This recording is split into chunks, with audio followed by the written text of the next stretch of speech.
Accidental Partners begins from a position that seems almost easy to read. Two women occupy opposing emotional spaces, and the film initially encourages us to notice the contrast before it asks us to question the structure that created it. Alexa and Regina are not introduced as interchangeable figures. Their personalities, reactions, and expectations create friction, and that friction gives the comedy its first obvious source of energy. But it also establishes the film's first important limitation. Each woman initially sees only part of the situation. That limited access matters more than the premise itself. The movie does not need the audience to understand everything immediately. It needs us to feel how quickly judgment forms when information is incomplete. One woman can appear unreasonable from the other's position. A reaction can look excessive before its cause becomes clear. Confidence can be mistaken for arrogance, defensiveness for hostility, and suspicion for jealousy. The comedy works because these readings are plausible in the moment, even when they are not the final truth. That is the first position Accidental Partners gives us. We are placed close enough to both women to recognize that something is wrong, but not so far above them that the entire pattern becomes obvious at once. The audience is encouraged to compare before it is encouraged to connect. Their differences occupy the foreground, while the deeper commonality between them remains less visible. For film perspective media, this is where the movie becomes more interesting than a simple revenge setup. The essential question is not merely what Alexa and Regina will do once they understand what has happened to them. The more revealing issue is how the film changes the way we look at their conflict. At first, the apparent opposition between them seems to define the story. One woman's presence appears to threaten the other's position. Their emotional energy points sideways, toward each other, rather than toward the structure of deception surrounding them. That arrangement creates a useful imbalance in sympathy. The film can let us enjoy the sharpness of their clashes, while also planting the possibility that the conflict itself has been misdirected. This is a familiar comic mechanism, but here it also becomes a perspective mechanism. The more attention the women spend interpreting each other, the less attention they can give to the information that would change the meaning of those interpretations. The eventual alliance is therefore significant before we even reach its details. It represents a transfer of attention. The story begins by making difference visible: temperament, style, attitude, and response. But it gradually reveals that difference is not the most important fact in the frame. Shared vulnerability is. That shift does not require the two women to become identical or to erase the qualities that made them clash in the first place. In fact, the film depends on those differences remaining legible. Their contrast gives shape to the comedy, but it also gives weight to the moment when comparison stops being the dominant way of seeing them. So the first perspective of Accidental Partners is deliberately unstable. We are invited to see two women who appear to be positioned against each other, while the film quietly prepares a different arrangement. The rivalry is visible. The shared problem is not yet fully visible, and the distance between those two readings is where the movie begins to build its real point of view. That distinction will control how the next stages of the story land. The central contrast in Accidental Partners is not simply between two different women. It is between two ways of understanding the same situation. The first reading treats Alexa and Regina as competitors, each occupying a position that seems to diminish the other. The second reading recognizes that the real conflict is not between them at all. It is created by the deception that has placed them in opposition. That is the perspective axis of the film. Seeing the other woman as the rival, then recognizing the shared deception that makes solidarity possible. This distinction matters because the movie's emotional structure depends on misdirected attention. When people receive incomplete information, they often judge the person standing closest to the problem rather than the person who designed it.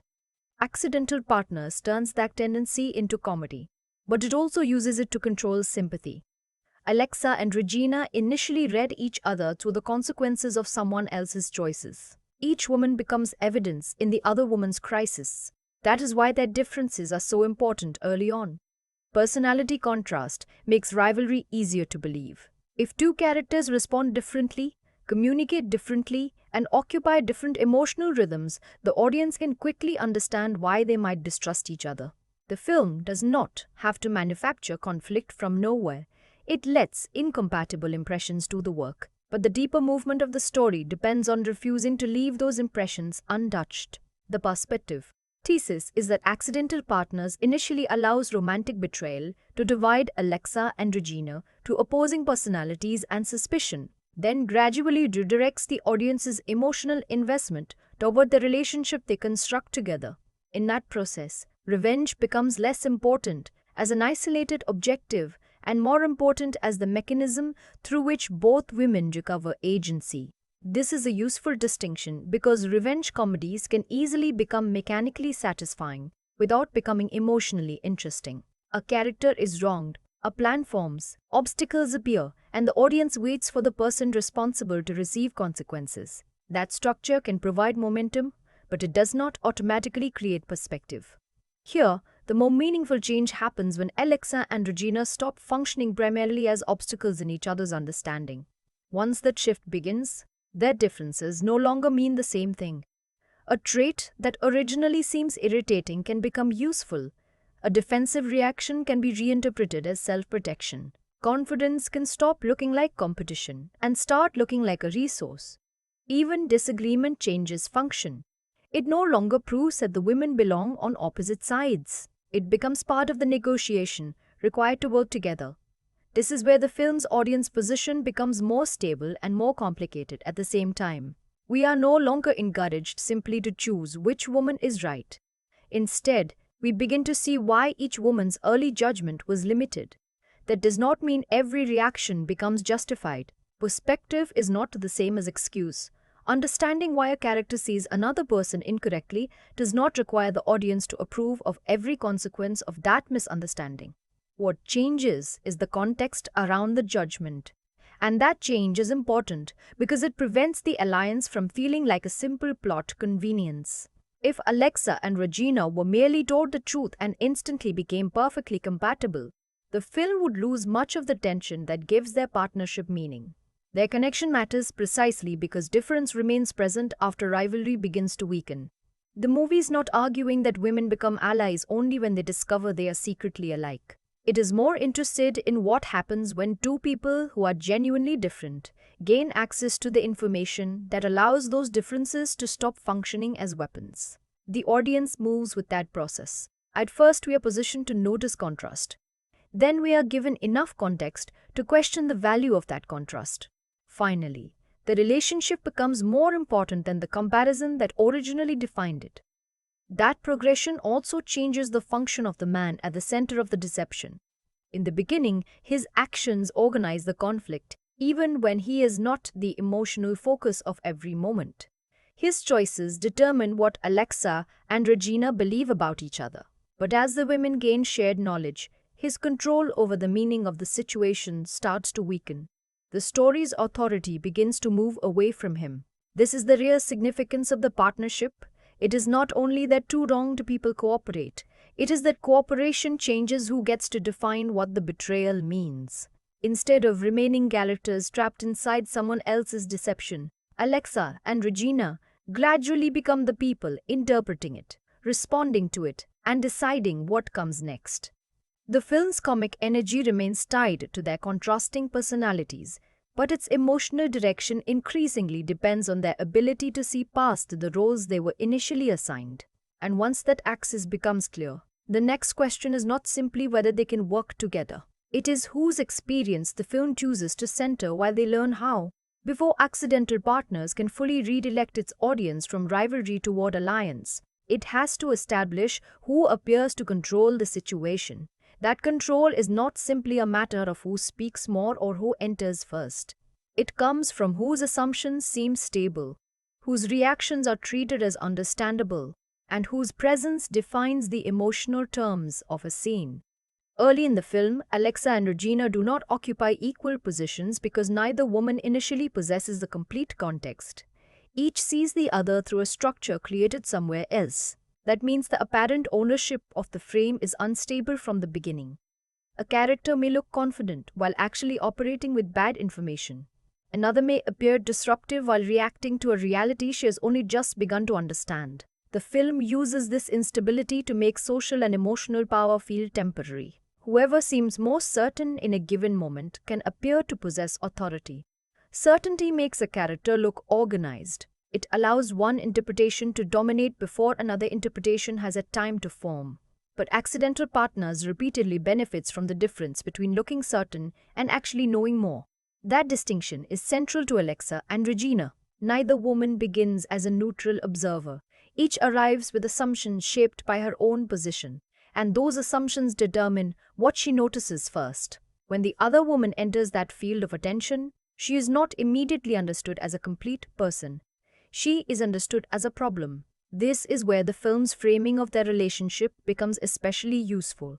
Their conflict is not interesting because one woman simply possesses the moral high ground and the other does not.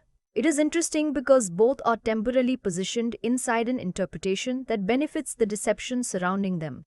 As long as Alexa and Regina are looking at each other, the person who created the conflict retains indirect power. That power does not require constant physical presence.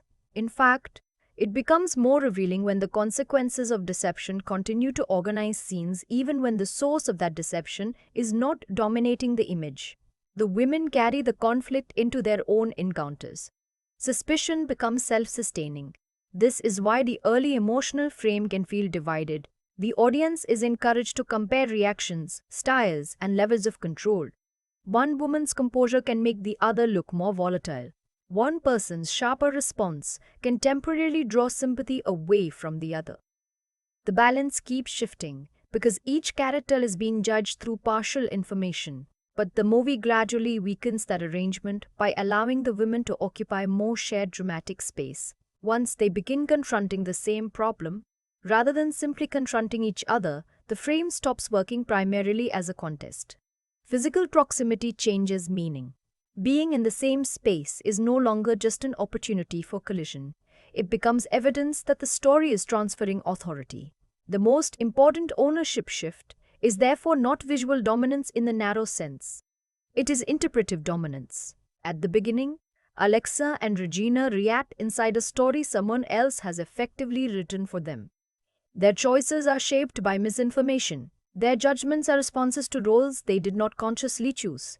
As their knowledge changes, they begin to define the situation themselves. That is a major transfer of power because a character who can name the real problem gains more control than a character who merely reacts to its symptoms. The alliance gives both women access to a wider picture.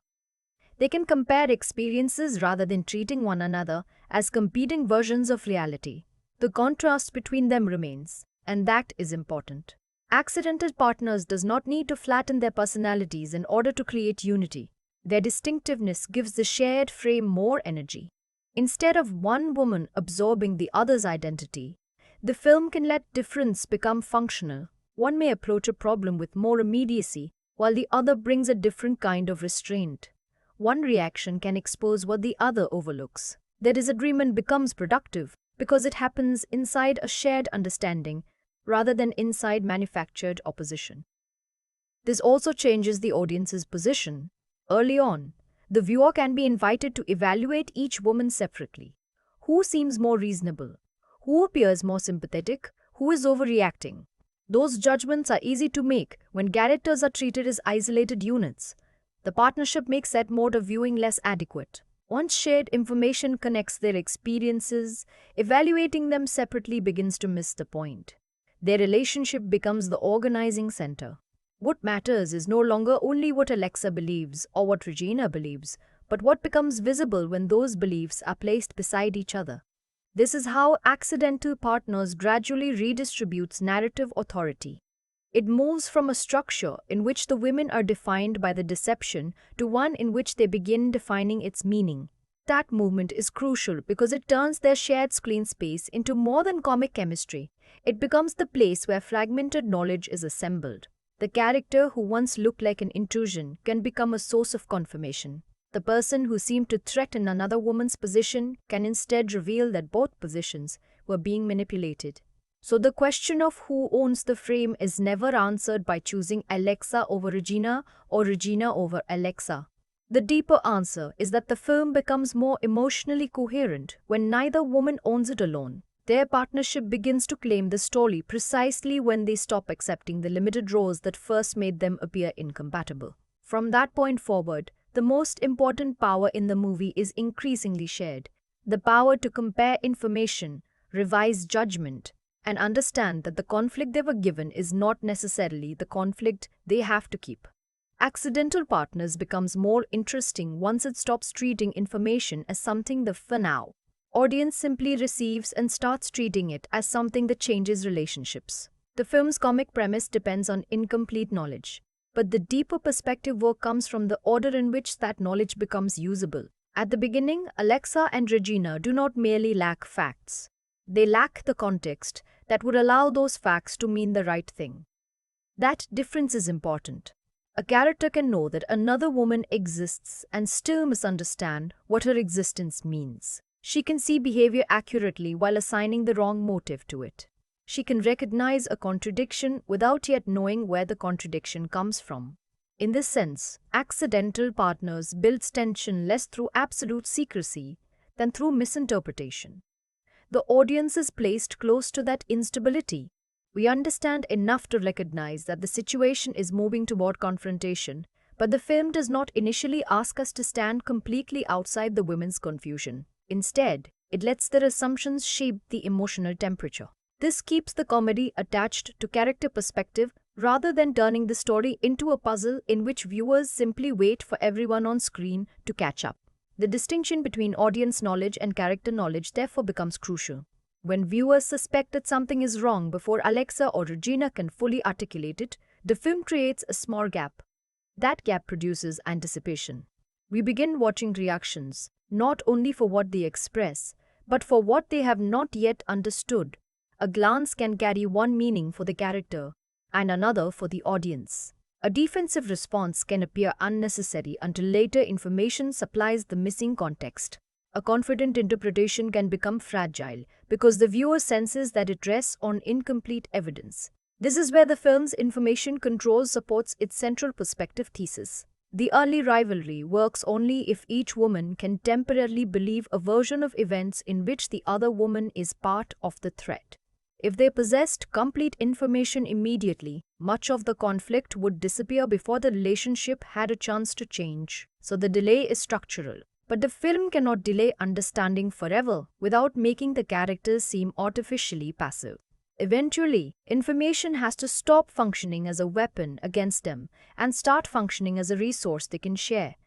That transition is one of the most important changes in the movie. Once Alexa and Regina are able to compare what each has experienced, individual confusion becomes collective recognition.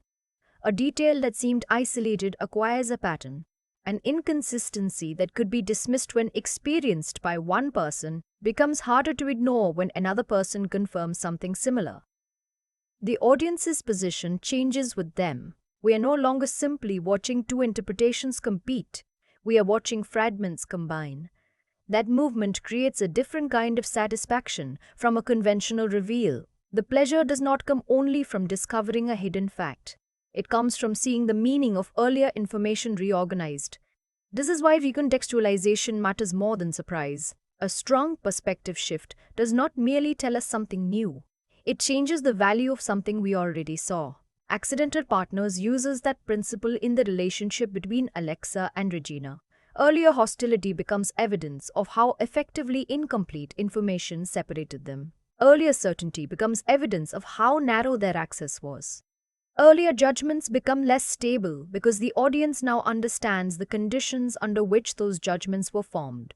The film also gains emotional weight by allowing shared knowledge to create intimacy. Before the women can trust each other, they have to recognize that the other person possesses information they need. That creates an interesting intermediate stage. Cooperation can begin before full affection does. This is important because it prevents the alliance from feeling sentimental too early. They do not need to become immediate friends simply because they have identified a common problem. Their different personalities still matter. Suspicion does not disappear automatically, but the direction of suspicion changes. Instead of asking whether the other woman is the enemy, they begin asking what the larger situation actually is. That change in question is also a change in power. As long as each woman remains isolated inside her own interpretation, the deception controls her understanding. Once they compare experiences, the deception becomes something they can examine from the outside. The film therefore treats information as relational. Knowledge becomes more powerful when it is shared. This is one reason the partnership gradually becomes the emotional center of the story. The women are not simply joining forces because the plot needs a team. They are creating a new way of seeing the events that have affected them. Their alliance becomes an interpretive space. Within that space, each woman can test her assumptions against another perspective. What seemed obvious can be questioned. What seemed personal can be recognized as part of a larger pattern. What seemed like competition can be understood as the result of manipulation. The audience benefits from this process because it prevents the film from locking sympathy onto one character too rigidly. If the story gave Alexa all the correct information and Regina all the mistaken information, or the reverse, the moral geometry would be simple. One woman would become the interpreter, and the other would become the person who needs to learn. Accidental Partners works better when both have something to revise. That mutual limitation creates balance. It also allows the film to treat knowledge as something earned through interaction rather than delivered from above. The story becomes less about uncovering a secret in the abstract and more about recovering control over interpretation. And that distinction prepares the film for its first major shift, because once Alexa and Regina can see that the story they believe was incomplete, their relationship can no longer remain organized by the same assumptions. The next stage is not simply that new information arrives. The important change is that they finally begin to look in the same direction. The first major shift in Accidental Partners occurs when the emotional direction of the conflict begins to change. Until this point, Alexa and Regina have largely been positioned as competing interpretations of the same unstable situation. Each woman has reasons to question the other, and the audience has been encouraged to understand how incomplete information can turn another person into the most visible source of frustration. But once the deception connecting them becomes impossible to ignore, the film changes what their conflict is about. The crucial movement is not simply from ignorance to knowledge. It is from separation to comparison. Before that change, each woman experiences the situation from inside her own assumptions. The other woman appears as evidence that something has been taken, threatened, or hidden. Their attention is directed toward one another because that is where the immediate emotional disturbance seems to be located. Shared information breaks that arrangement. Once Alexa and Regina can place their experiences beside each other, the rivalry starts losing explanatory power. The idea that one woman is the central problem becomes harder to sustain because both are confronting the consequences of the same deception. What looked like a two-sided conflict begins to reveal a third position, the person whose choices made the conflict possible. That is the first real reorientation of the film. The audience does not suddenly forget the hostility that came before. Instead, the hostility gains a different meaning. Earlier clashes can now be read as symptoms of restricted access. The women were reacting strongly to each other because neither possessed the full structure of the situation. This is where the film's comedy and its perspective design begin working together more clearly. A reversal like this can easily become mechanical. Two rivals discover a common enemy, exchange a few explanations, and instantly become a perfect team. Accidental Partners is more effective when it allows the shift to feel uneven. Knowledge may change the direction of conflict, but it does not automatically erase personality. Alexa and Regina remain different people. They can understand that they were misled without immediately trusting every instinct the other person has.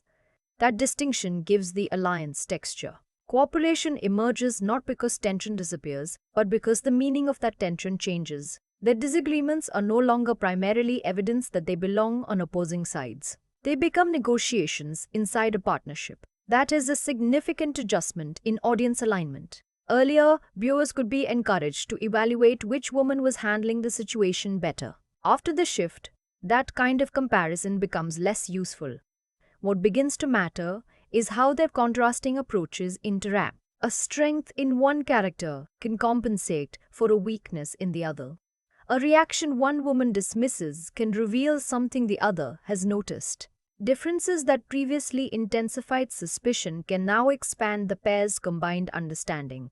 The film effectively transforms contrast from a dividing force into a shared resource. This is also the point where sympathy can become more evenly distributed. When characters are positioned as rivals, audiences are often encouraged to select a preferred side. One personality may appear warmer, funnier, calmer, or more immediately relatable. But a perspective shift can challenge that preference by revealing that the person we judged from a distance was operating with information we did not possess. Accidental Partners benefits from that recalibration. Neither Alexa nor Regina needs to become morally flawless for the audience to reconsider earlier impressions. The movie only needs to show that the initial frame was incomplete. That is a much more interesting form of correction than simply declaring one woman right. The film is not replacing one rigid judgment with another. It is broadening the context around both characters. This matters because the alliance depends on recognition rather than sameness. The two women do not become partners because every difference between them turns out to be superficial. They become partners because the information that separated them loses authority once they can compare perspectives. The real shift then occurs in who controls the meaning of the situation. Before the discovery, deception determines interpretation. The women react according to the roles created for them. One can be positioned as an outsider, the other as someone defending what she believes is hers. Each reacts to an arrangement she did not design. After the shift, Alexa and Regina begin taking interpretive control back. They can identify the structure that misled them. They can reconsider the assumptions that made their conflict seem inevitable. And eventually, they can decide what their response will be, rather than merely responding to what has already been done to them. This movement is what gives the later revenge element its emotional foundation. Without the perspective change, revenge would be little more than retaliation. With it, retaliation becomes connected to regained agency. The difference is important. The film's interest is not only in whether the deceptive man would face consequences. If that were the entire dramatic purpose, Alexa and Regina would simply be instruments for delivering those consequences.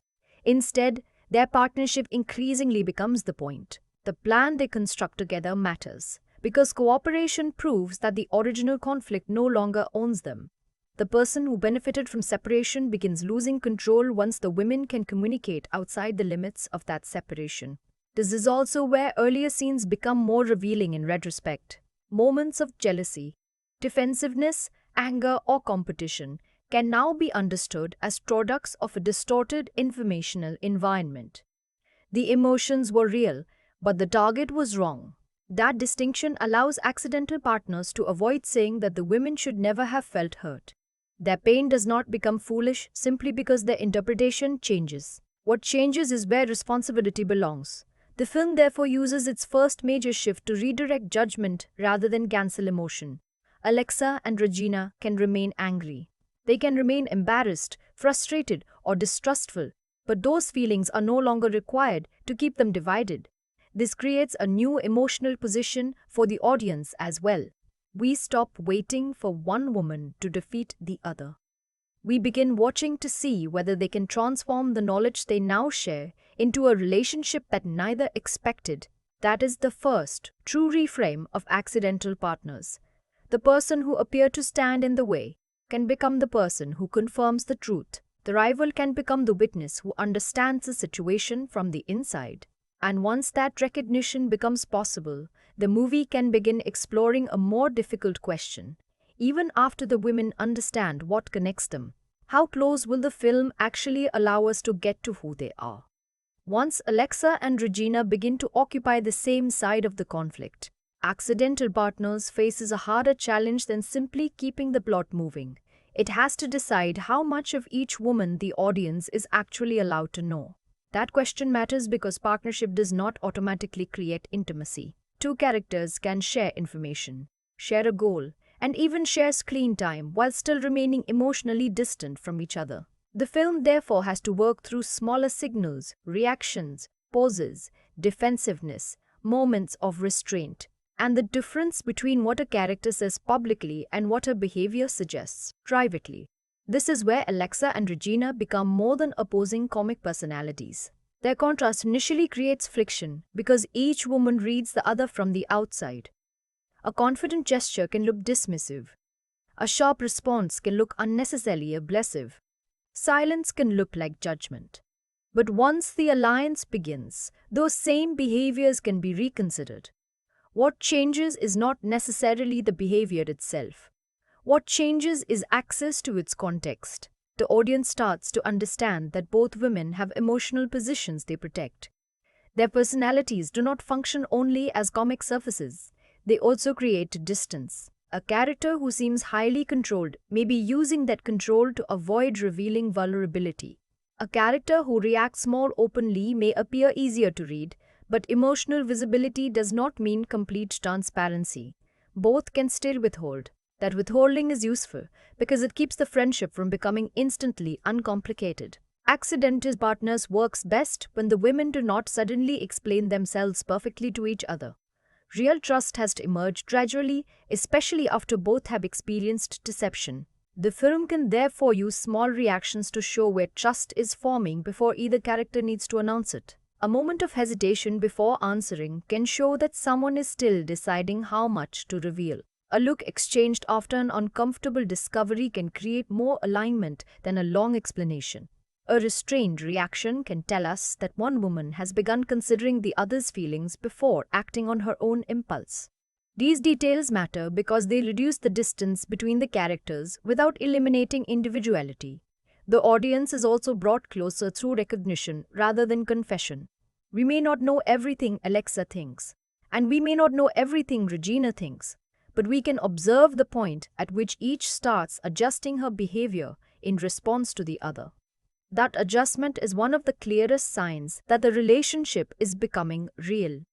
Early conflict allows each woman to behave as if the other person's perspective is irrelevant. Partnership makes that impossible. Once their experiences become connected, every decision has a relational consequence. The film's emotional center therefore begins shifting from personal injury toward mutual awareness. That does not mean betrayal stops mattering. It means the consequences of betrayal begin extending beyond the original romantic relationship. Each woman has to deal with the fact that her understanding of another person was constructed through deception. That can produce embarrassment as well as anger. It can also create reluctance to trust again. And because Alexa and Regina know that the other has undergone something similar, they occupy a unique position in relation to one another. Each can understand something that an outsider could only observe. This is where proximity becomes emotionally significant. The woman who was initially seen as part of the problem becomes someone capable of recognizing the exact structure of the wound. The transition is subtle but important. The film does not have to turn every interaction into a declaration of friendship. In fact, doing so would weaken the perspective work. What makes the growing bond convincing is the gradual reduction of distance. The women begin with interpretation from afar. Then they move toward observation, then toward recognition, and finally toward a form of trust that depends on shared understanding rather than identical temperament. Performance becomes particularly important here, because the script's basic situation is already clear. Once the audience knows why Alexa and Regina are connected, repeated verbal explanations would add little. What matters is how the characters behave now that they know. A pause can suggest that hostility is giving way to reconciliation. An expression of disbelief can become less defensive when it is directed toward the deception rather than toward the other woman. Even comic irritation can acquire warmth once the audience understands that disagreement no longer threatens the partnership. This is how emotional distance can shrink without disappearing. The film still benefits from keeping some space between the women because that space preserves contrast. If Alexa and Regina immediately began responding to everything in the same way, their partnership would lose dramatic texture. Their individuality is not an obstacle to intimacy. It is what gives intimacy meaning. Trust matters because it forms across difference. This also affects how the audience judges each character. Early impressions were built from external behavior. As the film provides more relational context, those judgments become less certain. A trait that once seemed selfish may reveal a protective function. A moment that seemed cold may become understandable as caution. A reaction that looked impulsive may acquire emotional logic once we understand what the character fears losing. None of this requires the film to excuse every choice. Instead, it asks us to distinguish between knowing someone's behavior and understanding the position from which that behavior emerges. That distinction is essential to the film's perspective design. The audience begins by looking at Alexa and Regina. Gradually, we are encouraged to look with them. That is a different form of alignment. It does not require the camera to become literally subjective. It can happen simply because the emotional logic of their decisions becomes clearer. As that happens, the man who deceived them becomes increasingly distant in a different sense. At first, his actions determine how the women interpret one another. Later, his psychological importance begins to shrink even if his narrative importance remains. The closer Alexa and Regina become to each other's experience, the less central his version of reality becomes. That is a crucial reversal. Their relationship begins inside the consequences of his deception, but it does not have to remain defined by him. The film can therefore use emotional distance as a measure of changing power. The women move closer to each other. The deception moves farther away from the center of their identity. And the audience is gradually invited to stop seeing them primarily as two people who were betrayed and start seeing them as two people creating a new relationship out of the aftermath. That shift gives accidental partners its warmer emotional dimension. The comedy may still depend on contrast, but the connection depends on something quieter. Each woman learning that the person she once judged from a distance is one of the few people capable of seeing the situation from close enough to understand it. Every perspective has a limit, and in Accidental Partners, the most revealing limitation is not simply that Alexa and Regina are deceived. It is that both women initially accept a structure that encourages them to interpret the problem too narrowly. That narrowness is the film's blind spot. At first, each woman sees what is directly in front of her. She sees another person who appears connected to a betrayal, a contradiction, or a threat. What she cannot yet see is the larger arrangement producing those impressions. This is different from a plot hole. The film is not necessarily withholding information because the story has forgotten to provide it. The omission has a dramatic purpose. Limited access places the women inside an incomplete interpretation, and that interpretation allows the rivalry to exist. The blind spot, then, is relational. Alexa and Regina can recognize each other before they understand each other. They can observe behavior before they understand motive. They can identify the presence of another woman while failing to see the common position they occupy. That difference gives the early conflict its force, but it also exposes a weakness in the way both characters initially organize responsibility. When someone feels deceived, the most visible person can become the easiest target. The actual architecture of the deception may be harder to see because it exists across separate conversations, promises, assumptions, and private versions of reality. The film uses this separation to keep each woman partially isolated. As long as their experiences remain separate, neither possesses enough information to challenge the entire structure. This is where the movie's perspective becomes more interesting than the mechanics of revenge. The important discovery is not simply that someone behaved dishonestly. It is that isolation made the dishonesty easier to maintain. Once Alexa and Regina begin comparing experiences, the blind spot starts shrinking.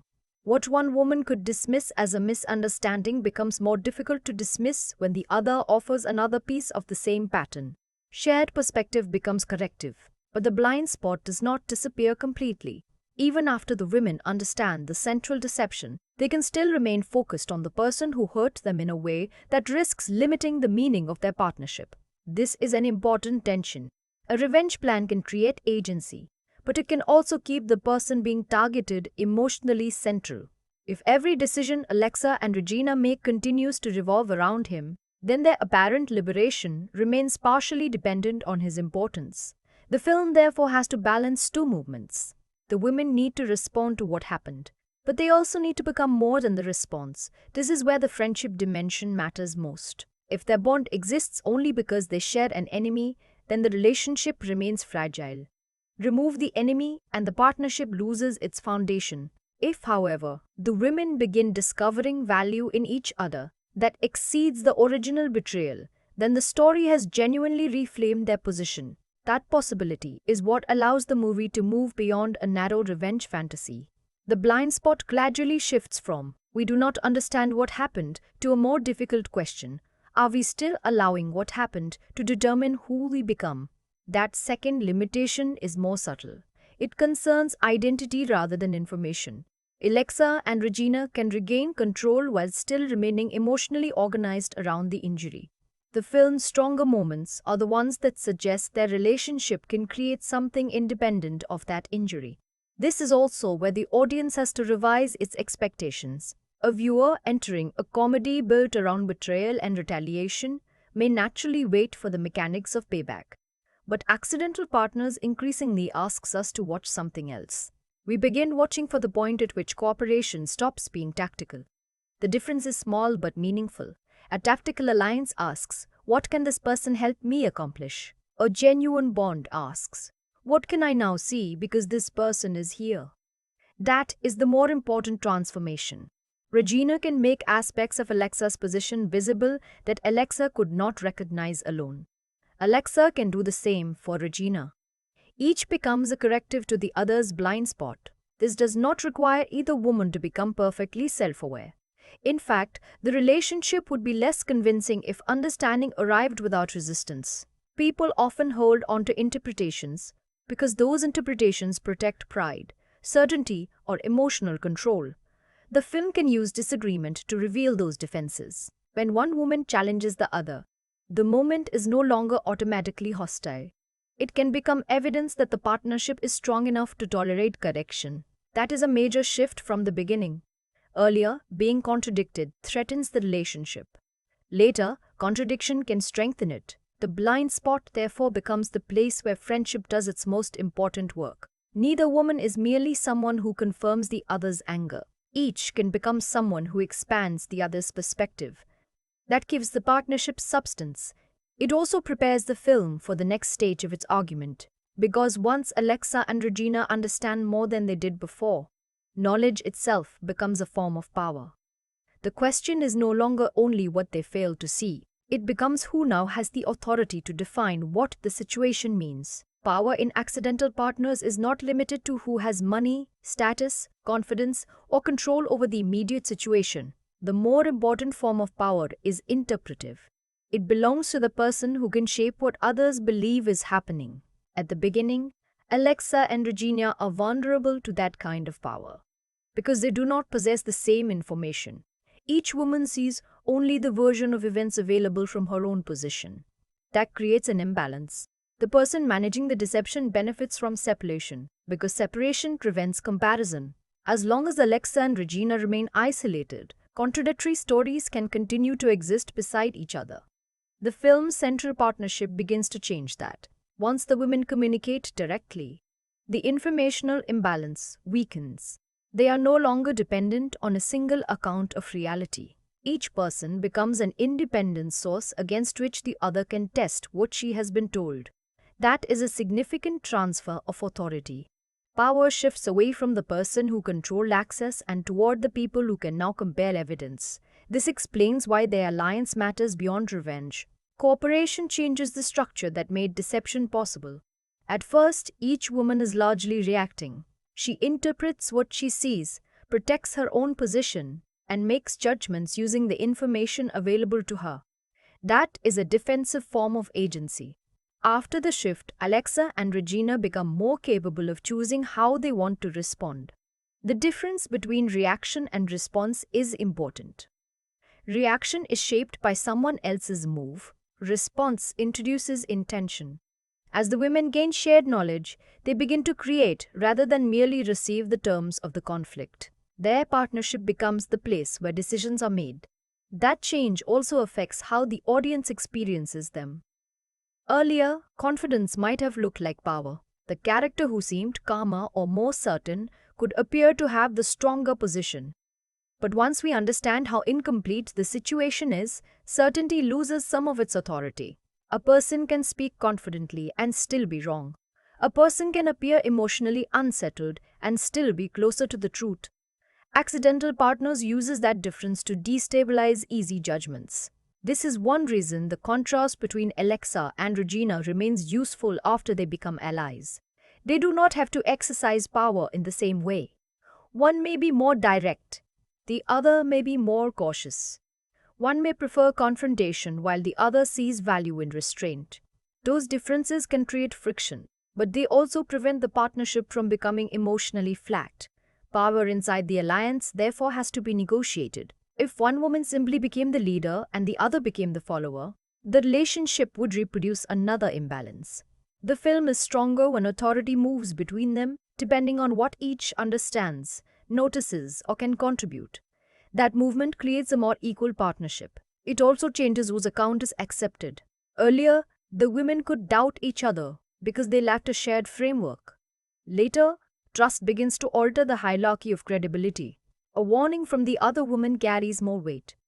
A reaction that might once have been dismissed is reconsidered. A concern becomes meaningful because the relationship has accumulated context. This is how trust becomes a form of power. Not power over another person, but power against manipulation. When two people believe each other, it becomes harder for a third person to control both through contradiction. That is the deeper reason communication matters in the film. It is not simply good relationship behavior. It changes who can define reality. The comedy can still come from Alexa and Regina disagreeing about what to do, but those disagreements occur inside a shared understanding of what happened. That is a crucial difference. They may challenge each other's methods without questioning whether the other person's experience is real. The film therefore separates disagreement from disbelief. That separation is one of the partnership's most meaningful developments. Earlier, conflict is intensified because each woman's interpretation threatens the others. Later, conflict can become productive because both women are working from a common recognition. This is where their alliance becomes more than a narrative convenience. It creates a new distribution of authority.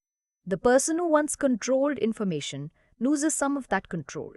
The women who once reacted separately can now interpret together, and the audience begins to experience the story from that shared position. This also affects the moral balance of the film. Power is not automatically proof of correctness. Alexa and Regina gaining more control does not mean every decision they make becomes justified. The film still has to distinguish between agency and excess. A character can reclaim control and still make questionable choices. That complexity is useful because it prevents empowerment from becoming a shortcut around evaluation. The important shift is that the women are finally making choices from a more informed position. Their actions now belong to them in a way their early reactions did not. That makes later consequences more meaningful. The partnership gives Alexa and Regina the ability to decide what kind of response reflects who they want to be. It also creates the possibility that their most important victory will not be controlling the man who deceived them. It may be becoming less controllable by him. That is a different definition of power. It is not dominance. It is freedom from someone else's ability to organize your perception. Seen this way, accidental partners gradually transfers narrative authority away from the deception itself. At first, the betrayal determines where everyone looks. It defines the conflict. It determines who seems threatening. It shapes who is believed. As the women compare perspectives, that organizing power weakens. Their relationship begins producing its own meaning. This is why the alliance can survive as something more important than the plan that initially brings it together. Shared knowledge gives them tactical power. Trust gives them relational power. And the ability to reinterpret what happened gives them something even more important: control over what the experience will mean going forward. That transfer of authority prepares the film for its next difficult move. Because once Alexa and Regina possess more agency, the audience can no longer evaluate them only as people who were wronged. We also have to judge what they choose to do with the power they have regained. By the time Accidental Partners reaches the point where Alexa and Regina are acting from a shared understanding, the audience's moral position becomes more complicated. Earlier, it was easy to evaluate them primarily as people who had been deceived. That framing naturally creates sympathy. But once they regain agency, the film has to deal with a different question: what happens when hurt characters begin making choices that can affect others? This is where the movie's moral lens becomes less automatic. Being wronged explains anger. It does not automatically justify every response produced by that anger. Accidental Partners works best when it recognizes that distinction. The revenge element gives the women momentum, but the film's deeper perspective depends on whether the audience is asked merely to cheer for retaliation or to notice what retaliation reveals about them. The difference matters. A simple revenge comedy can organize morality through satisfaction. Someone behaves badly, the protagonists prepare consequences, and viewers are invited to enjoy the reversal. The emotional logic is clean because the target has already been established as deserving punishment. But a perspective-driven reading has to ask what happens to Alexa and Regina during that process. Are they becoming more themselves, or are they allowing the betrayal to continue shaping them? That tension keeps the story from reducing empowerment to victory over another person. The film's presentation can invite us to enjoy their increasing control while still leaving room to question excess, impulsiveness, or decisions made from anger. This does not weaken sympathy. It makes sympathy more mature. The audience can support the women without surrendering judgment. That distinction is particularly important because Alexa and Regina now possess more information than they did at the beginning. Earlier mistakes could be understood through limited access. Later choices cannot always rely on the same explanation. Knowledge increases responsibility. Once the women understand the structure of the deception, they are no longer reacting entirely in the dark. They can make decisions with more awareness of motive, consequence, and each other. The film's moral perspective therefore changes alongside its informational perspective. At first, the primary question is who has been misled. Later, the more interesting question becomes what the misled characters will do once they can finally see clearly. This creates a useful separation between victimhood and virtue. A person can be genuinely harmed without becoming morally perfect. That principle allows Alexa and Regina to remain comic, flawed, and sometimes difficult without undermining the seriousness of what happened to them. The movie does not need to make them saints in order to make their alliance meaningful. In fact, perfection would make the relationship less interesting. Partnership gives them someone who can challenge their impulses from inside the same experience. One woman can understand the anger behind the other's decision while still questioning the decision itself. That is different from judgment imposed by an outsider. It comes from recognition. This is where the friendship begins functioning as a moral counterweight. If the alliance existed only to intensify revenge, then the relationship would remain dependent on escalation. Each woman would confirm the other's anger, and the partnership would become a closed loop. A stronger version of the dynamic allows them to complicate each other. Support does not have to mean agreement. Trust does not have to mean approval. And solidarity does not require abandoning moral limits. That distinction also changes how the audience reads their disagreements. Earlier, disagreement suggested incompatibility. Now disagreement can signal responsibility. If one woman questions the other's approach, the moment can demonstrate that the partnership has grown strong enough to survive moral friction. That is a much more significant form of intimacy than constant validation. The film's tone helps here because comedy creates distance from extreme judgment. Humor allows mistakes to be recognized without turning every questionable decision into a dramatic collapse. But comedy also creates a risk. If every consequence is softened into a joke, the film can accidentally imply that intention matters more than impact. This is one of the places where moral perspective and tone need to remain balanced. The audience should be able to enjoy Alexa and Regina's increasing confidence without being told that confidence alone makes every choice correct. The most satisfying moral movement is therefore not from weakness to dominance. It is from confusion to responsibility. That is a quieter transformation. At the beginning, the women are struggling to understand what is happening. In the middle, they understand enough to act. The real test is whether action becomes another form of fixation or the beginning of independence. This is why the man who deceived them becomes less interesting as a moral center the longer the film continues. Initially, his behavior organizes judgment. He is the source around which betrayal, anger, and rivalry form. But if the film remains entirely focused on whether he receives the right punishment, then he continues to control the story even after losing control of the women. A more meaningful reframe occurs when Alexa and Regina's relationship becomes valuable beyond what happens to him. That is the moral liberation available to the film. The strongest victory is not merely that the person who deceived them loses power. It is that his actions stop determining the limits of their emotional world. The women can still want consequences. They can still feel anger. They can still take satisfaction in regaining control. But the story becomes richer when those emotions stop being the only things connecting them.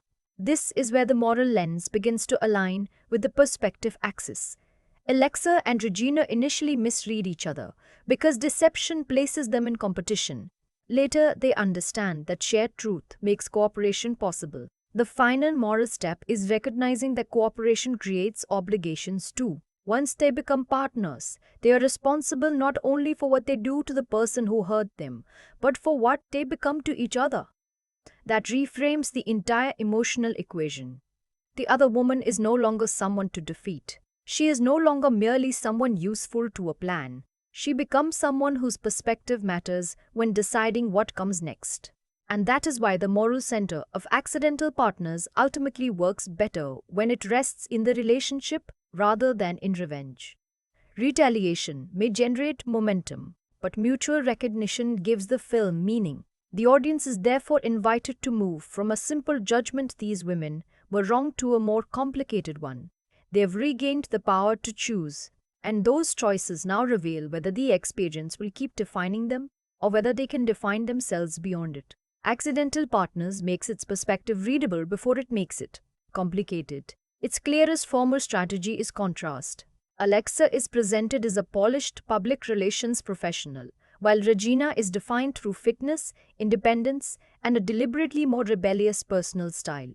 The film can therefore distinguish them visually and behaviorally before their shared situation begins pulling them together. That contrast matters because form is doing part of the storytelling before either woman has enough information to interpret the other correctly. When two characters are designed to register as opposites, the audience begins categorizing them almost automatically. Appearance, posture, environment, occupation, and social presentation become shortcuts. We think we understand who belongs to which world before the plot is demonstrated whether those categories are actually useful. Accidental Partners uses that immediate readability to support its first perspective. Alexa and Regina look easier to separate than to connect. The visual distinction makes their initial opposition feel natural because the movie can communicate difference without repeatedly explaining it. Alexa's professional identity suggests one kind of social control. Regina's fitness-centered and more openly unconventional identity suggests another.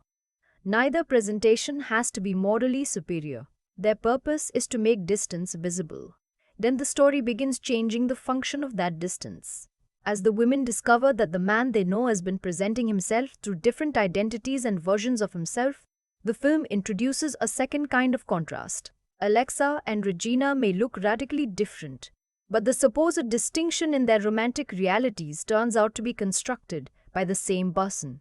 Even his different names, Erick and Sebastián, make identity itself part of the film's information design.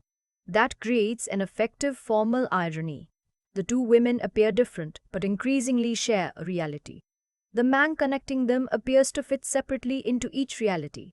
Yet that apparent adaptability is evidence of unreliability. The audience is therefore encouraged to reconsider what visual and behavioral difference actually tells us. This is where editing order becomes important at the level of structure even without requiring flashy technique. The story's meaning depends on separation first and comparison later. Information experienced in isolation supports one conclusion. The same information placed beside another woman's experience supports a completely different one. Editing, in that sense, does not merely determine pace. It determines when comparison becomes possible. If the film placed every relevant fact beside its corresponding contradiction immediately, Alexa and Regina would have little opportunity to misread each other. By letting separate experiences retain their individual meaning for a while, the movie gives the audience time to inhabit the incorrect structure before reorganizing it. The eventual alliance therefore feels like a change in form as well as plot. Separate trajectories become shared scenes. Contrast stops being organized primarily across opposition and starts functioning within partnership. That changes how physical presence can be read. When Alexa and Regina occupy the same dramatic space after gaining shared knowledge, the image no longer has to ask us which woman belongs there. Their coexistence becomes the point. The comedy benefits from this because opposites are often funniest when neither disappears. Instead of visually transforming the women into matching partners, the film can preserve the differences that made them easy to separate in the first place. The distinct presentations continue generating friction, but now the friction exists inside cooperation. That is an important perspective effect. Sameness would tell us that they became close because their differences were misleading. Continued contrast suggests something more interesting. Their differences were real, but the rivalry attached to those differences was misleading. The film's form can therefore retain the visual evidence of individuality while changing its emotional meaning. What once signaled incompatibility can later signal complementary energy. Tone performs a similar function. Accidental Partners is structured as a comedy, and that genre position affects how closely the audience is asked to sit with humiliation, betrayal, anger, and instability. Humor creates enough distance for the story to move through painful circumstances without allowing those circumstances to define every scene emotionally.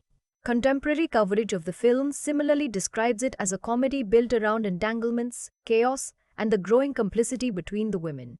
But comic distance has to be controlled. Too much distance can make hurt seem trivial. Too little can make the tonal pivots into revenge and partnership feel abrupt. The useful middle ground is achieved when comedy comes primarily from character contrast and changing circumstances, rather than from denying that the deception matters. That tonal balance also affects audience access. We can laugh at the incompatibility of Alexa and Regina while gradually understanding that the incompatibility was never the full story. Humor keeps us outside them just enough to observe the contrast. Shared vulnerability brings us closer. The film's formal movement is therefore one from classification toward combination. At first, the audience can place Alexa in one category and Regina in another. Their occupations, presentation, attitudes, and rhythms encourage quick distinction. But the film slowly makes those labels inadequate. The women remain recognizable as themselves, yet the frame surrounding them changes. They are no longer two separate personalities competing for ownership of the same situation. They become two perspectives revealing how incomplete that situation always was. That is why form matters so much to the movie's central reframe. The film does not need radical visual experimentation to alter perception. Its more fundamental technique is organizational, separate, contrast, compare, and finally allow two previously divided characters to share interpretive space. Once that happens, the audience can see what the opening perspective concealed. Difference was always real. Opposition was not inevitable. The full spoiler reframe of Accidental Partners begins with the discovery that the apparent romantic triangle was never really a triangle at all. Alexa believes she knows one man. Regina believes she knows another. But Sebastián and Erick are constructed identities belonging to the same con artist, whose real name is Roy. He has not merely been unfaithful to both women. He has created separate versions of himself, obtained money from them, left both pregnant, and continued looking toward another advantageous relationship. The revelation turns what initially appeared to be romantic competition into evidence of a much larger pattern of manipulation. That distinction changes almost everything that came before. When Alexa and Regina first confront the existence of the other woman, the easiest interpretation is personal. Each appears to threaten the reality the other believes she possessed. From that limited position, jealousy and hostility make emotional sense, because Roy's deception has been designed to keep his separate worlds from being compared. Once his real identity becomes visible, those earlier reactions look different. The problem was never that Alexa failed to be enough for Sebastián. The problem was never that Regina failed to be enough for Erick. Neither Sebastián nor Erick existed in the stable sense each woman believed. That is the most important factual reframe in the film. Roy's manipulation depends on customized identities. The names matter because each identity allows him to occupy a slightly different role inside another woman's life. He does not merely lie about one action while otherwise remaining known. His relationships are built around controlled access to who he is. Alexa and Regina therefore discover that they were not competing for one authentic man. They were attached to separate performances. This retroactively changes the meaning of their rivalry. If the women had continued fighting over which relationship was legitimate, they would have remained trapped inside Roy's preferred structure. They would effectively be debating which false identity was more real. Their alliance destroys that structure because comparison makes compartmentalization impossible.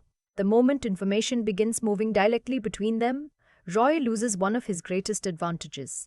One woman knows Sebastián, the other knows Erick. Together, they can recognize Roy. That is why shared knowledge matters more than any single revelation. One fact exposes a lie, but two perspectives expose a system. The pregnancy revelation makes the reframe even more consequential. Both women discover that the deception has produced a future neither had planned under these circumstances.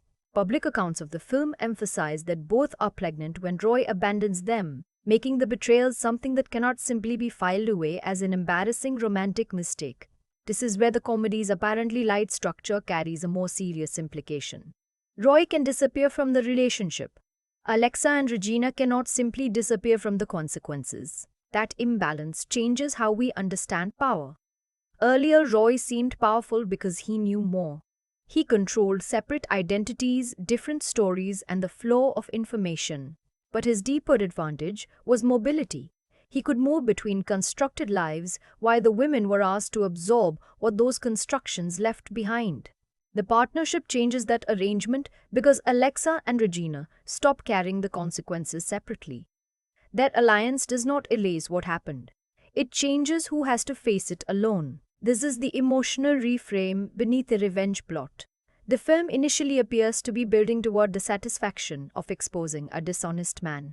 And Roy does become the target of the effort to uncover his pattern and prevent him from continuing to deceive other women. Reporting around the film identifies his next objective as a wealthy young socialite he hopes to marry, extending the story beyond the two protagonists and confirming that Alexa and Regina are confronting a repeatable pattern rather than an isolated romantic betrayal.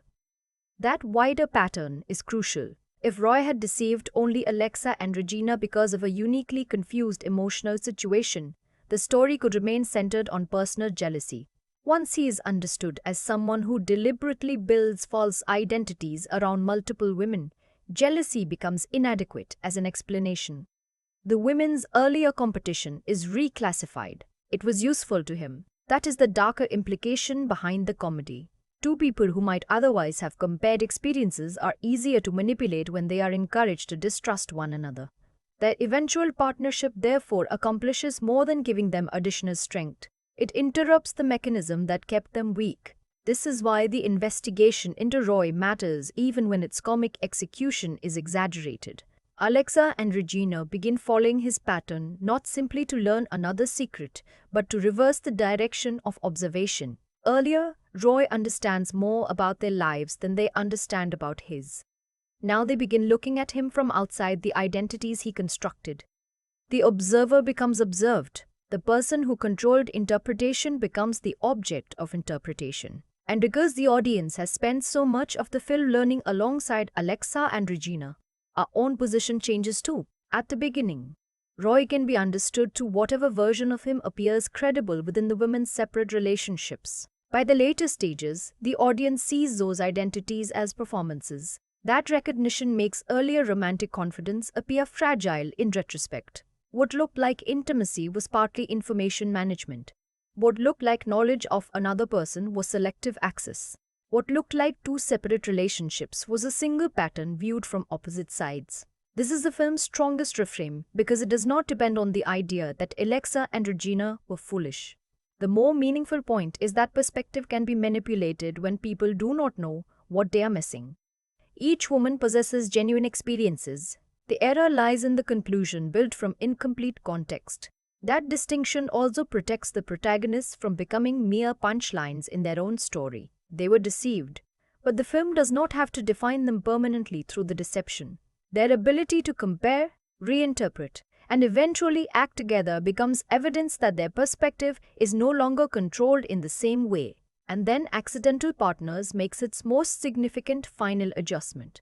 It stops treating Roy as the emotional prize. The expected romantic comedy ending would normally resolve itself to a romantic choice. A protagonist discovers the wrong man, finds the right one, and the genre restores stability through a corrected couple. This film points somewhere else.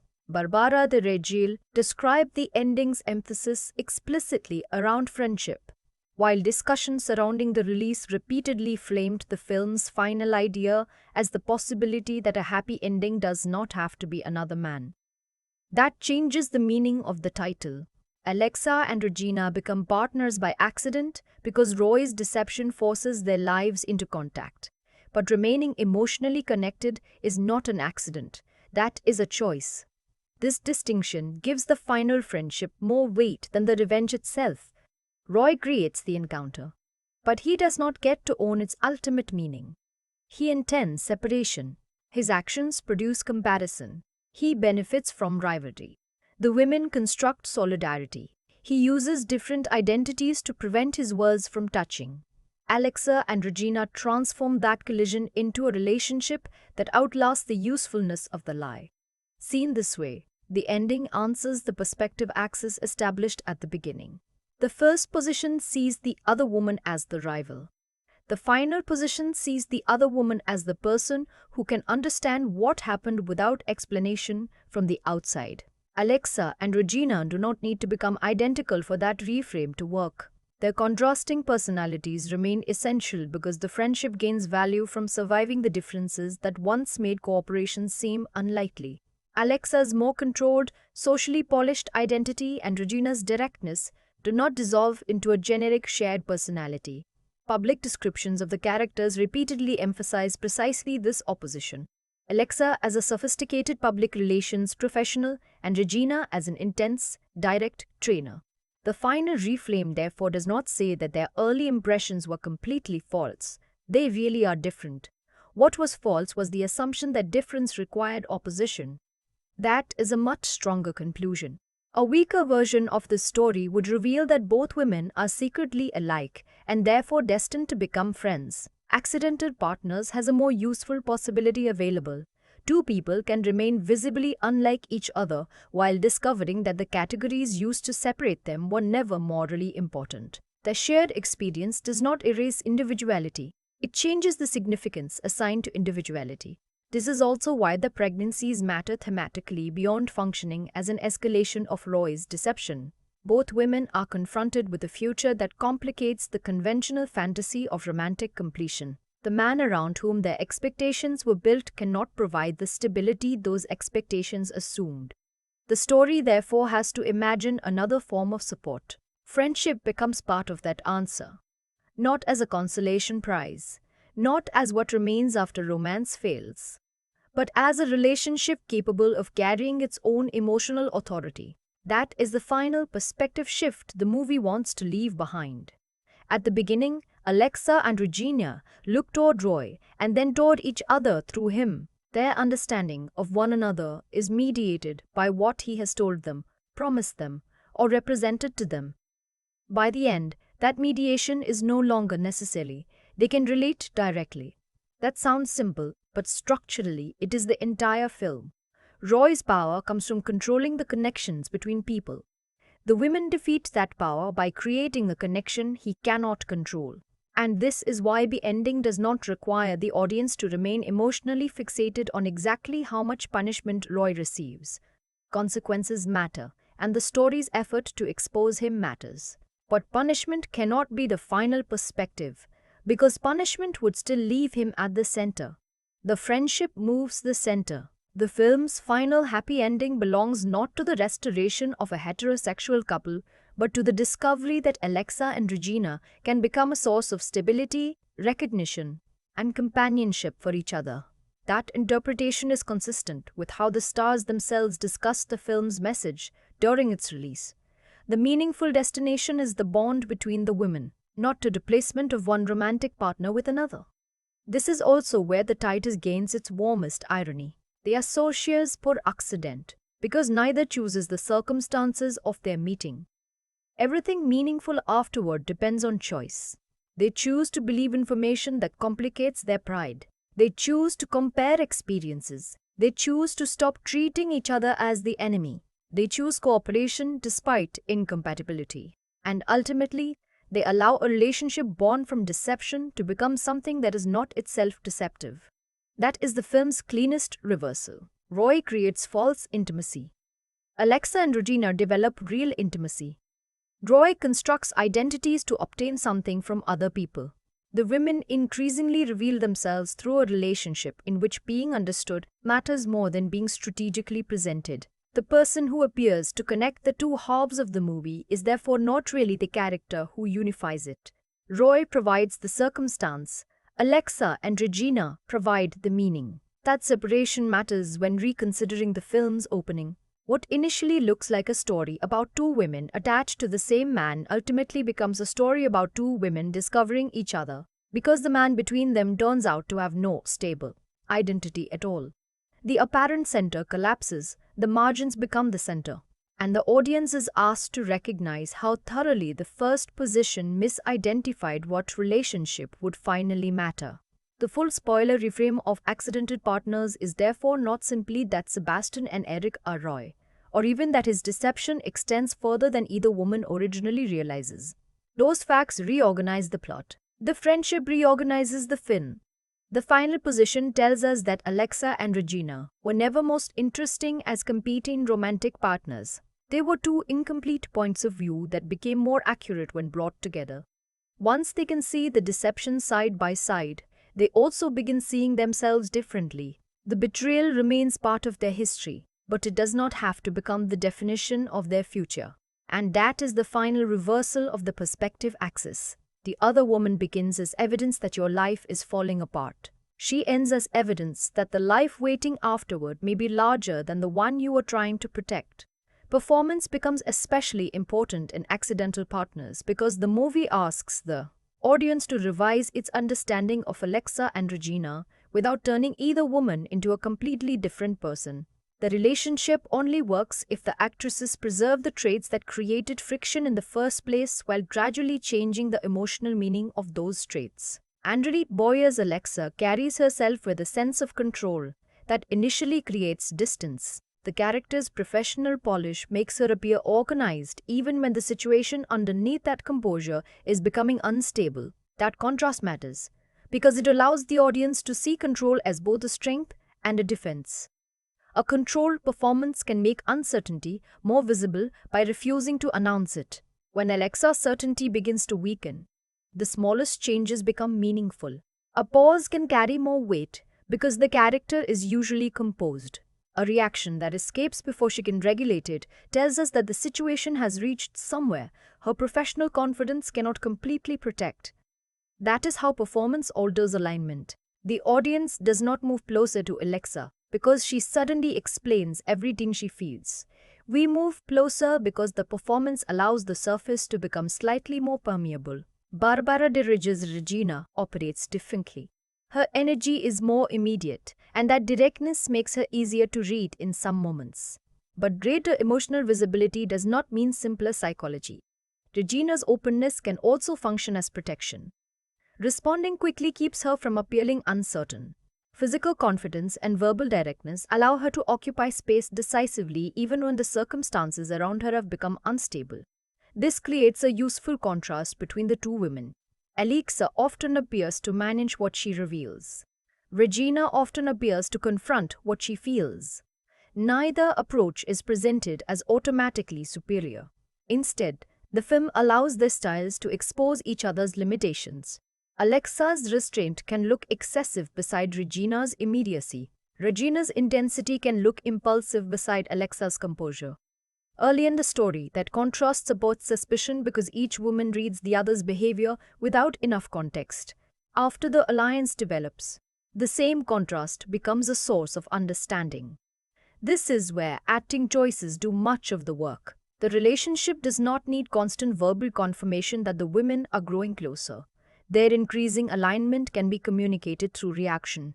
A look shared at the same absurdity tells us that they now recognize the situation together. A pause before one woman criticizes the other can suggest that affection has begun moderating irritation.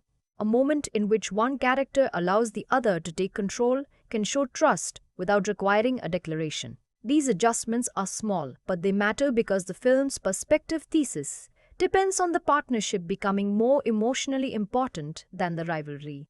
The performances have to make that transition believable. If Alexa and Regina remained locked in exactly the same antagonistic rhythms after gaining shared knowledge, the alliance would feel mechanical. If they became completely harmonious, the contrast that gives the movie its personality would disappear. The useful middle ground is behavioral adaptation. They learn each other's rhythms. That is different from becoming alike. Alexa can begin anticipating Regina's directness without trying to erase it. Regina can begin understanding Alexa's caution without treating it automatically as weakness. The audience sees intimacy forming through familiarity. This is one of the more convincing ways performance can represent friendship. Friendship is not only agreement, it is knowing how another person is likely to react and adjusting your own behavior because that reaction now matters. The ensemble dynamic also changes how Roy is perceived. Early on, his ability to maintain different identities depends partly on performance. He appears credible because each woman encounters a version of him designed to fit the reality he wants her to accept. Once Alexa and Regina compare experiences, that credibility collapses. What once looked like adaptability becomes evidence of construction. The acting around Roy therefore changes meaning without necessarily changing in content. A gesture or confident manner that once supported trust can later look calculated because the audience now understands that the identity itself is unstable. This is recontextualization through performance. The behavior remains. Our access changes. And because Alexa and Regina now observe him from a shared position, the audience begins observing him from outside the illusion as well. That shift creates another important alignment effect. The women become more readable as they become more honest with each other. Roy becomes less readable as his performances are exposed as performances. The emotional center therefore moves toward the characters whose behavior becomes increasingly connected to genuine recognition. Boy and Regil's contrast supports this movement because the friendship is not built from matching tones. It is built from adjustment. One performance can remain composed while the other remains more immediate. One can use stillness where the other uses energy. One can hesitate where the other pushes forward. What changes is that these differences stop being evidence of incompatibility. They become evidence of two people learning how to occupy the same emotional space without surrendering individuality. That is why the performances matter to the film's perspective more than simple comic chemistry. Chemistry can make scenes entertaining. Alignment determines what those scenes mean. As Alexa and Regina become more attentive to one another, the audience follows. We stop watching them primarily for conflict.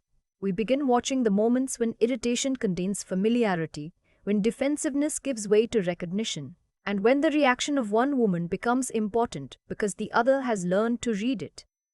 The partnership becomes visible before it has to be explained, and by the time the film reaches its later stages, the performances have completed a quiet reversal. The women who were initially easiest to understand as opposites become most interesting when observed together. Their difference remains. The distance does not. Image and sound in accidental partners matter most when they control distance. The film does not need an aggressively stylized visual language to communicate its changing point of view. Its more important former task is to make Alexa and Regina feel separated at first, increasingly connected later, and eventually capable of occupying the same emotional space without losing the differences that define them. Early visual contrast supports that separation. Alexa belongs to a world associated with professional polish and social control. Regina arrives with a more physically direct, independent energy. Their contrasting presentation gives the audience an immediate way to distinguish them before the deeper relationship has developed. That distinction creates access through surface information. We can quickly understand how each woman wants to appear. What we cannot understand immediately is everything underneath that appearance. This is why visual presentation works as a filter rather than a complete description. Clothing, environment, posture, movement, and personal style allow us to categorize the women rapidly, but those categories remain incomplete. Alexa can look controlled while experiencing uncertainty. Regina can look fearless while still being vulnerable. The image gives us information, but not necessarily interior truth. That gap becomes important once the women begin sharing scenes more consistently. At first, visual separation reinforces emotional separation. Each woman belongs to her own version of events, and the movie's organization reflects that division. The spaces associated with one character feel like extensions of her particular understanding. When Alexa and Regina start occupying the same spaces, however, the visual logic changes. Now the contrast exists inside one frame. That is a crucial formal development. The movie no longer needs to present their differences as evidence that they come from incompatible worlds. Instead, it can allow those differences to coexist. The audience begins seeing the women relationally. We notice how one reacts while the other speaks. We notice who occupies more physical space in a moment and who withdraws. We notice when both turn their attention toward the same person or the same problem. Shared framing becomes shared interpretation. This is especially important because the film's central betrayal was maintained through separation. Roy could construct different identities because Alexa and Regina were not comparing what they knew. Once the women are visually united, the image itself begins contradicting the structure that deceived them. The two separate worlds now touch. That makes proximity meaningful. Standing beside each other is no longer neutral staging. It represents access. Each woman can now see what the other sees. Each can witness reactions that were previously unavailable. Each can become part of the context needed to interpret the other woman accurately. The image therefore stops being merely descriptive and becomes relational. Sound can perform the same function. In a comedy like Accidental Partners, dialogue naturally carries much of the narrative energy, but the perspective effect comes from more than what characters say. It also comes from who hears what. Deception depends on controlled communication. A lie survives when one person receives a version of reality that another person cannot immediately contradict. Once Alexa and Regina begin communicating directly, the sonic structure of the relationship changes. The important voices are no longer arranged separately. They can answer each other, interrupt each other, question each other, correct assumptions in real time. That creates a different form of access. Earlier, language can divide because each woman receives information inside a separate relationship. Later, conversation becomes the method through which separation is repaired. The same basic tool speech changes function. Before, words can be used to maintain false identities. Afterward, direct exchange exposes those identities. This is why the film's perspective is tied so closely to communication. The danger is not simply that someone says something untrue. The danger is that no one else is present to challenge the version being presented. Shared conversation breaks that isolation. Silence becomes important for the opposite reason. When a character stops speaking, the audience is forced to pay attention to reaction rather than explanation. For Alexa, moments of restraint can make emotional disruption more visible precisely because control is part of her presentation. For Regina, pauses can matter because they interrupt a more immediate energy. In both cases, silence can reduce comic speed long enough for the audience to register that the relationship has emotional consequences beyond the plan. That tonal variation is necessary. If the movie remained continuously noisy and fast, friendship could feel like another joke mechanism. Brief reductions in verbal momentum give the connection room to register. Music and broader sound design also influence distance through tone. A comic score can tell the audience that a chaotic confrontation should not be experienced with the same emotional heaviness as a dramatic betrayal scene. That guidance matters because Accidental Partners repeatedly moves between hurt and humor. The film needs enough tonal distance for revenge mechanics and personality clashes to remain entertaining, but enough emotional access for the betrayal to retain meaning. Sound helps negotiate that border. Too much comic emphasis would flatten vulnerability. Too much dramatic emphasis would make the lighter partnership energy feel disconnected from what came before. The most useful balance allows the film to acknowledge discomfort without becoming trapped inside it. Image performs a similar balancing act through physical distance. Close attention to a reaction can pull us toward one woman's emotional experience. A wider shared composition can remind us that the relationship itself is now the important unit. The film can move between individual response and partnership without needing to explain that movement verbally. That is where form most directly serves the perspective's thesis. Alexa and Regina begin as separate centers of incomplete information. They gradually become a shared center of interpretation. The image can show that change by bringing their spaces together. Sound can support it by allowing communication to replace isolation. And the audience's axis expands because the women's axis expands. By the later stages, seeing them together means something very different from seeing them together near the beginning. Earlier proximity contains threat. Later proximity contains recognition. The people in the image have not become visually identical. Their personalities have not dissolved. What has changed is the emotional meaning of distance. Accidental Partners therefore uses image and sound most effectively when they reinforce the film's simplest formal idea.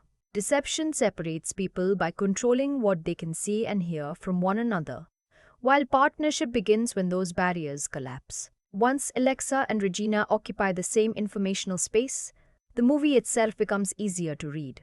The film is no longer asking us to decide which woman deserves the frame. It is asking us to notice what becomes visible only when both are inside it. The perspective in Accidental Partners is strongest when Alexa and Regina are discovering that their first judgments were incomplete. It becomes less precise once the movie has already established that idea and begins relying more heavily on the mechanics of retaliation. That is where the perspective starts to break. The central reframe's clear. The other woman is not the true rival. Shared information exposes the deception that placed both women in opposition. Once the film has achieved that shift, however, it has to keep developing the relationship rather than simply repeating the satisfaction of having corrected the original misunderstanding.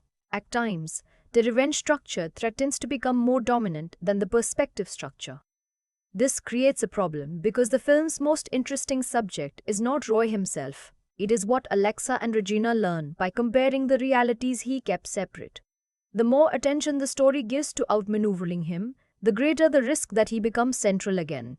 That can weaken the reframe. A film that has successfully transferred emotional authority toward the women does not need every later movement to remain organized around the man who deceived them.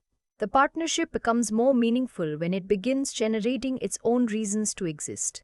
This is also where Roy's function can feel comparatively simple. His deception is structurally useful because it explains why Alexa and Regina begin with incompatible versions of reality. But once that function is exposed, there is limited perspective depth left in him. He is most effective as the mechanism that separates the women. He is less interesting as the continuing emotional center. That imbalance places additional pressure on Alexa and Regina's relationship. Their friendship has to provide the complexity the antagonist cannot. For much of the film, that works because their personalities remain distinct. The weakness appears when the progression towards solidarity becomes too predictable. Once the audience understands that the story is moving from rivalry toward friendship, later conflicts between the women can risk feeling temporary by design. We begin expecting disagreement to be repaired because the movie has already announced where its emotional investment belongs. That reduces uncertainty. A stronger version of the perspective might allow their differences to create consequences that cannot be resolved as easily. The film does not need to make the friendship darker or less appealing, but greater resistance would make trust feel more earned. There is also a tonal limitation. Comedy gives Accidental Partners accessibility, yet the same lightness can reduce the weight of its more serious implications. The women are not simply dealing with romantic embarrassment. Their understanding of an intimate relationship has been manipulated, and the consequences extend beyond a single revelation. If humor moves too quickly across that vulnerability, the audience can lose emotional access at exactly the moment when the characters should become more dimensional. The opposite problem would be equally damaging. Turning the film into heavy drama would erase much of its identity. The challenge is balance. The perspective is clearest when comedy comes from the differences between Alexa and Regina, rather than from minimizing what happened to them. Another limitation comes from the film's reliance on an easily legible contrast. Alexa and Regina need to feel different for the initial rivalry to work, but strongly defined opposites can sometimes become restrictive. If one woman repeatedly represents control, while the other repeatedly represents directness, their personalities risk becoming functions of the premise rather than continually developing viewpoints. The most effective moments are therefore the ones that complicate those categories. Alexa should be able to surprise us. Regina should be able to contradict the version of herself we formed early. Without those disruptions, the perspective axis becomes too tidy. And this points to the film's largest limitation. Accidental Partners has a strong central reframe, but it is not an endlessly complex one. Once the audience understands that rivalry was produced by deception and that friendship offers the more meaningful destination, the movie has largely reviewed its deepest perspective argument. The remaining challenge is execution. At a 7.5 out of 10, that limitation is not fatal. The film has enough clarity, chemistry, and thematic coherence to make its viewpoint satisfying. But it does mean that the movie depends heavily on the relationship carrying more emotional weight than the plot mechanics around it. When Alexa and Regina feel like two people genuinely learning how to see one another, the film works.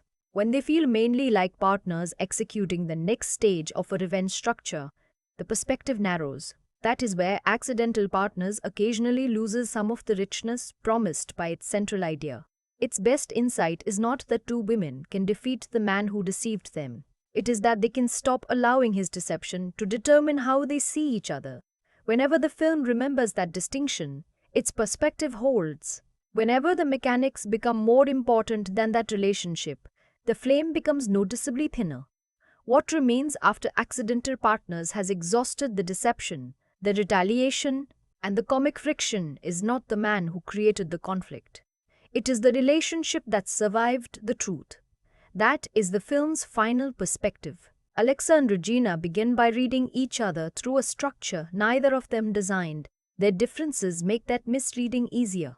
One appears too controlled from the other's position. The other appears too forceful. Each woman initially becomes evidence that the other woman's understanding of her own life has been threatened. The film gradually strips that interpretation away. What becomes visible instead is that neither woman was the true source of the instability. Their conflict was produced by restricted access. Once they compare what they know, the frame widens. But the more important achievement comes after that recognition. They continue choosing each other. That choice prevents the partnership from functioning merely as a temporary response to Roy. The relationship acquires value of its own. What began through deception becomes one of the few parts of the story built on increasingly direct understanding. This is where character and form arrive at the same conclusion. Alexa and Regina can remain distinct in temperament, presentation, and emotional rhythm while occupying the same narrative center. Their differences do not disappear when the rivalry disappears. Instead, difference changes meaning. The film begins by using contrast to separate. It ends by allowing contrast to coexist with connection. That is a modest idea, but it is also the clearest reason the movie works. Accidental Partners is most satisfying when it understands that the real reversal is not revenge. Revenge can provide movement, comedy, and consequence, but it cannot by itself reframe the opening. Friendship can. The person who once looked like proof that something had been taken becomes the person capable of recognizing exactly what the other has endured. The rival becomes the witness. The interruption becomes the companion. And the story that initially seems organized around one deceptive man finally becomes more meaningful when he is no longer the most important relationship in it. That shift is also why my rating for Accidental Partners lands at 7.5 out of 10. Its central perspective is clear, accessible, and emotionally effective. The film does not always develop that idea with maximum complexity, and the revenge mechanics occasionally threaten to become more important than the relational transformation beneath them. But the partnership at the center gives the movie enough warmth and coherence to carry the argument. Viewers looking primarily for intricate deception or a highly unpredictable structure may find the perspective relatively straightforward once the central reframe becomes obvious. But viewers who respond to character contrast, friendship, comic friction, and stories about people correcting an unfair first impression may find considerably more to value. Because the enduring idea of Accidental Partners is not that Alexa and Regina finally see Roy correctly. It is that they finally see each other without him standing between them. And once that happens, the film's opening arrangement becomes impossible to recover. The two women who began as competing versions of the same problem leave the story as evidence of a different possibility. Sometimes, the person you are encouraged to look against becomes the person who helps you see the whole picture. Accidental Partners leaves its clearest impression once the rivalry is gone and the reason for the partnership no longer needs to be explained. Alexa and Regina begin from a position of incomplete knowledge. Each woman sees the other through a distortion created by someone else. That distortion makes conflict feel natural because neither yet has access to the full picture. By the end, the important change is not simply that the truth has been uncovered. It is that the women no longer need Roy's deception to define what they mean to each other. That is the perspective the film ultimately preserves. Their differences remain visible, but difference no longer carries the same threat. What once looked like incompatibility becomes part of the friendship's energy. What once encouraged comparison becomes a reason the partnership feels specific rather than interchangeable. And that leaves one final idea worth considering. Sometimes a story changes not because the facts themselves become different, but because two people finally gain enough context to interpret those facts together. So, where do you think the real turning point happens in Accidental Partners, when Alexa and Regina discover the truth about Roy, or when they begin trusting each other enough for that truth to stop controlling them? Share your interpretation in the comments. And if you enjoy movie analysis built around perspective, character alignment, and the way films control what we see and believe, subscribe to Film Perspectives Media. Thanks for watching and for taking one last look at Accidental Partners.